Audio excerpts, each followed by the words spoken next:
El estampido, seco y profundo, retumbó por todo el valle caraqueño, provocando curiosidad y alarma aquella tarde del 3 de octubre de 1994.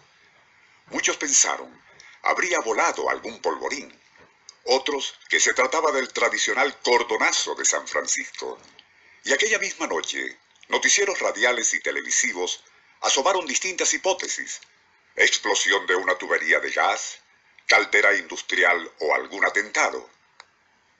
Al día siguiente, sin embargo, los diarios reconocieron que nada de lo anterior había sucedido, y como el Observatorio Cajigal no se pronunció al respecto, pues también habían circulado rumores de que el estallido pudo haber sido el impacto de algún meteorito, el fenómeno fue atribuido, como de costumbre, al sospechoso de siempre, el Cerro del Ávila. Onda, la superestación, presenta Nuestro insólito universo. 5 minutos recorriendo nuestro mundo sorprendente. Una producción nacional independiente de Rafael Silva. Certificado número 3664. No les faltaba razón a quienes atribuían al macizo avileño ese estallido que alarmó a la ciudad, más o menos a las 2 de la tarde del 3 de octubre de 1994. Ya en 1966 y 1982, similar fenomenología había alarmado a la zona metropolitana de Caracas. A pesar del tiempo transcurrido, para muchos habitantes de Los Chorros, Altamira, Palos Grandes e incluso parte alta de San Bernardino, ha sido difícil olvidar algo impresionante. El que, y desde poco antes del terremoto que asoló a Caracas y Litoral Central en julio de 1967, ruidos profundos y sordos estallidos que parecían provenir desde muy adentro en las entrañas del Ávila, mantuvieron en vilo a quienes vivían en esas zonas. A veces los estampidos, que continuaron hasta mucho después del sismo, eran acompañados por estruendos similares al que hacen bolos de bowling cuando tumban los pines. En otras ocasiones recordaban al de un tren expreso.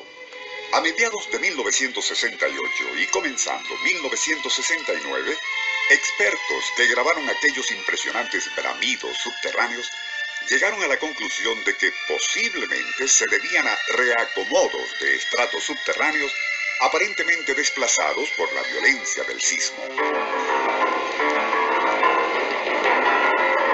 Otros sostenían que si bien tal hipótesis no era descartable, lo cierto era que, y cada tanto tiempo, esos profundos bramidos y ocasionales fusilazos se escuchaban desde mucho antes del terremoto de 1967. Tanto así, que ya en la época de la colonia, el sabio alemán Alexander von Humboldt se había referido a ese fenómeno que, y según los naturales, se debía a que el cerro se estaba poniendo bravo. Pero el hecho concreto es que los terremotos de gran intensidad han estado ocurriendo cíclicamente desde tiempos inmemoriales en nuestra capital y sus alrededores.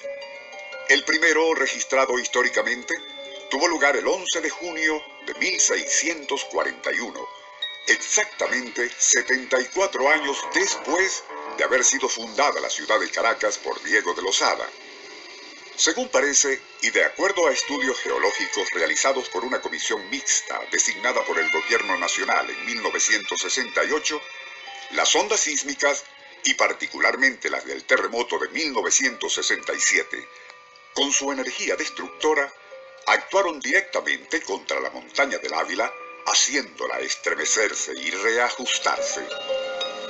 De proceder en la misma forma contra el Ávila los sismos anteriores, que teóricamente se repiten en forma aproximada cada 60 años, no es de extrañar que los consiguientes reacomodos y resquebrajamientos en el interior del macizo avileño sean los que, presuntamente, provoquen esos estampidos inexplicables que de vez en cuando alarman a la sultana del Ávila.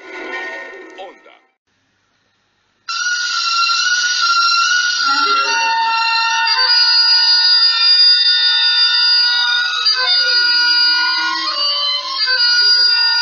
Qué triste está la ciudad. perdida, perdida ya de su fe, pero destruida será el día de San Bernabé. Quien viviere lo verá. Desde los primeros días de junio de 1641, los habitantes de aquella aldea grande que era Caracas escuchaban un sonsonete que el loco Saturnino repetía mientras deambulaba por las calles. Destruida Caracas.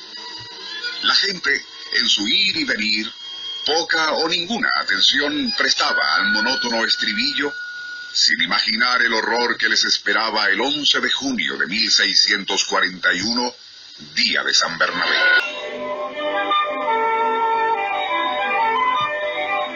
En 1641, la Caracas colonial era todavía casi un pueblo de calles rectas con 10 varas de ancho. En las vegas del río Guaire y del Anauco ondulaban las espigas de la cebada y el trigo, cuyas cosechas eran tan abundantes que su harina hasta se exportaba a las Antillas y Cartagena.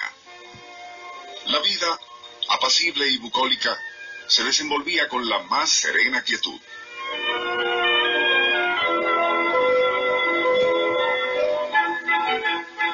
Una quietud que solo rompía el tañer de campanas en la iglesia mayor, recién encumbrada a catedral, y Saturnino, quien continuaba recorriendo las calles con su ya monótono estribillo.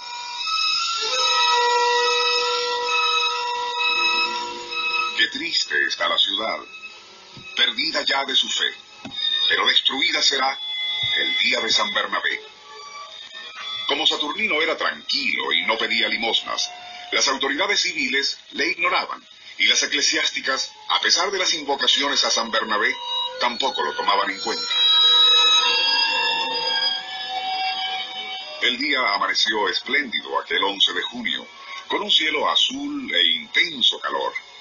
Mientras los fieles plenaban las iglesias para escuchar la misa de San Bernabé, cuyo día se celebra el 11 de junio, Saturnino, cargando una gran piedra al hombro, se retiró hacia las alturas del Calvario.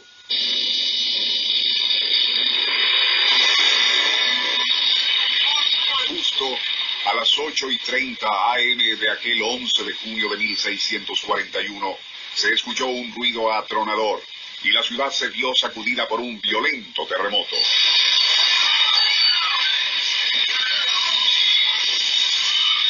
Casas y edificaciones se derrumbaban levantando nubes de polvo rojizo. El pánico era general, mientras Santiago de León de Caracas se desmoronaba en aquel interminable sacudimiento.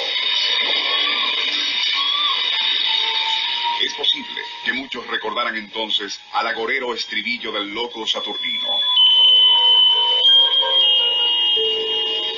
Lo anterior, rigurosamente histórico, plantea interrogantes.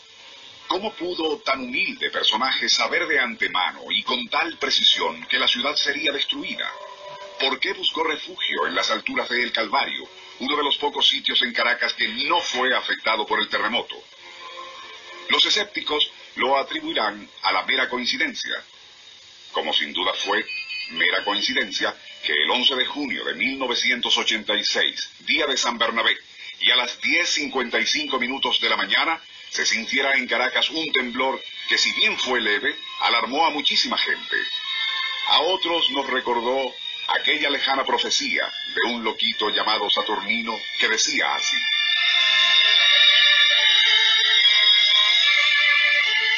qué triste está la ciudad, perdida, perdida ya de su fe.